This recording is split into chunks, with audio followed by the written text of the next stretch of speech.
നിയമസഭയ്ക്കകത്തും പുറത്തും പ്രതിപക്ഷ പ്രതിഷേധം. സ്പീക്കറുടെ ഡയസിലേക്ക് കടക്കാൻ ശ്രമിച്ച പ്രതിപക്ഷാംഗങ്ങളെ പിടിച്ചുമാറ്റി വാച്ച് ആൻഡ് വാർഡ്.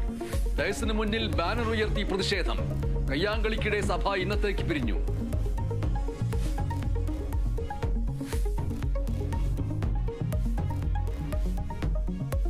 സഭയിൽ കൊമ്പുകോർത്ത് മുഖ്യമന്ത്രിയും പ്രതിപക്ഷ നേതാവും. പ്രതിപക്ഷ നേതാവിന് നിലവാരമില്ലെന്ന് മുഖ്യമന്ത്രി അഴിമതിക്കാരനെന്ന് വി ഡി സതീശൻ. അടിയന്തര പ്രമേയ ചർച്ചയിൽ നിന്ന് പ്രതിപക്ഷം ഒളിച്ചോടിയെന്ന് മന്ത്രി P Rajeev.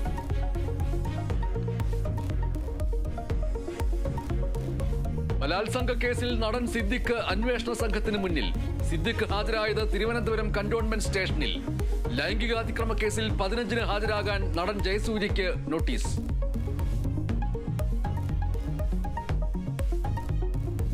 ADGP MR Ajith കുമാറിനെ ക്രമസമാധാന ചുമതലയിൽ നിന്ന് മാറ്റിയിട്ടും വിവാദം തീരുന്നില്ല. എന്തിനു മാറ്റിയെന്ന് വ്യക്തമാക്കാതെ സർക്കാർ ഉത്തരവ്. സഭയ്ക്കകത്തും പുറത്തും കടുത്ത പ്രതിഷേധമുയർത്താൻ പ്രതിപക്ഷം.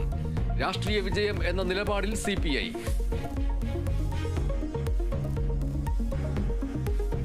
മഞ്ചേശ്വരം തെരഞ്ഞെടുപ്പ് കോഴക്കേസിൽ അന്വേഷണ സംഘത്തിന് വീഴ്ച. കുറ്റപത്രം നൽകിയത് സമയപരിധി കഴിഞ്ഞ്. കാലതാമസമുണ്ടായതിന്റെ കാരണം അന്വേഷണ സംഘം കോടതിയെ ബോധിപ്പിച്ചില്ല.